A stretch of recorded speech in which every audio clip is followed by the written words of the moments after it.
اصفهانی، مدرس زبان انگلیسی. امروز اینجا هستم تا با شما درباره آزمون آیلتس صحبت بکنم. آزمون آیلتس برگرفته از سرواژگان International English Language Testing System به معنای نظام بین‌المللی ارزشیابی زبان انگلیسی هستش.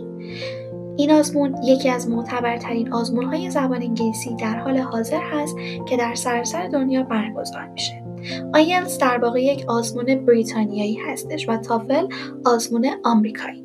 این آزمون توسط دانشگاه کمبریج انگلستان، شورای فرهنگی بریتانیا و مرکز آیلتس استرالیا برگزار میشه.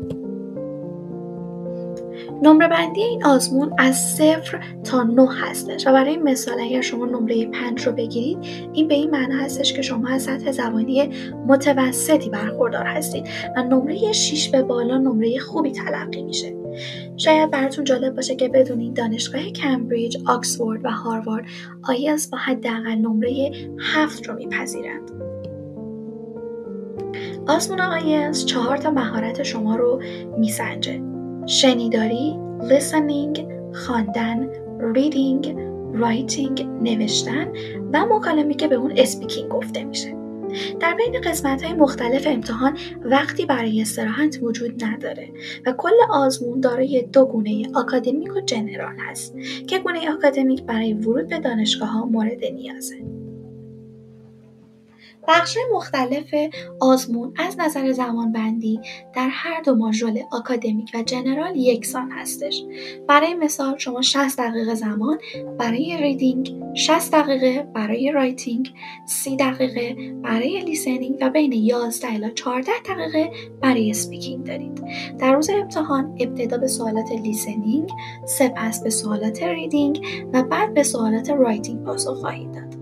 در بخش رایتینگ و ریدینگ شما این امکان رو دارید که از قسمت‌های مختلف سوالات شروع به پاسخگویی کنید.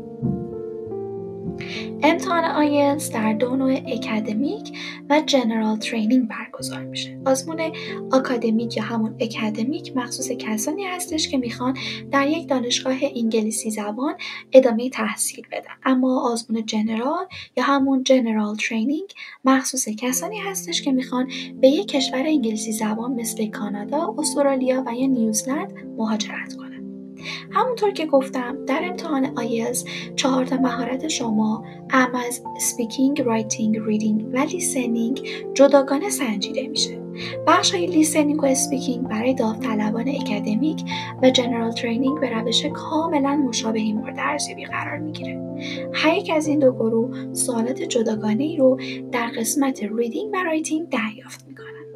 خیلی ممنون از شما عزیزان که این ویدیو رو تماشا کردین. ممنون میشم اگر این ویدیو رو دوست داشتین ویدیوی ما رو لایک کنین و برای آشنا شدن با آزمون آیلتس و نکات آیلتسی ما رو سابسکرایب کنین.